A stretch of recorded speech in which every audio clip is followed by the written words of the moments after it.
ल हाम्रो देश चाहिँ कृषि प्रधान देश भनेर भनिन्छ, तर हाम्रा करेसा बारीहरू, साना साना पाखाहरू, अब पहाडतिर त गाउँघर सबै अब जङ्गल भइसकिसक्यो है, त्यत्तिकै छोडेका हुन्छौँ।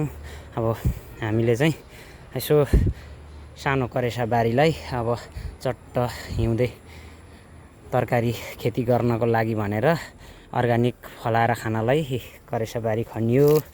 अनि सबै हामी सोखिन भएर अब फोहोरहरू प्लास्टिकमा पोको पार्ने, नगरपालिकालाई दिने गर्छौँ। कुहिने फोहोर नकुहिने फोहोर भन्दै विचार नगरपालिकालाई नि हुन सक्नेसम्म आफैले नियन्त्रण गर्नुपर्छ सट्टसँगले। अब यसरी यहाँ खाल्डो खनियो, कुहिने फोहोरहरू जति चाहिँ मजाले यही खाल्डोमा लगाइन्छ, यसलाई पुरिन्छ। पुरिसकेपछि यो माटो पनि मलिलो भयो, यसलाई निकालेर अब मलकै रूपमा प्रयोग गरिने भयो, नत्र यसलाई यहीँ छोडिदियो भने फेरि अर्को ठाउँ अर्को समयमा खन्दियो, अनि हुँदा यो बारी पुरै मलिलो पनि हुन्छ, अनि सब्जीहरू पनि खान मिल्छ।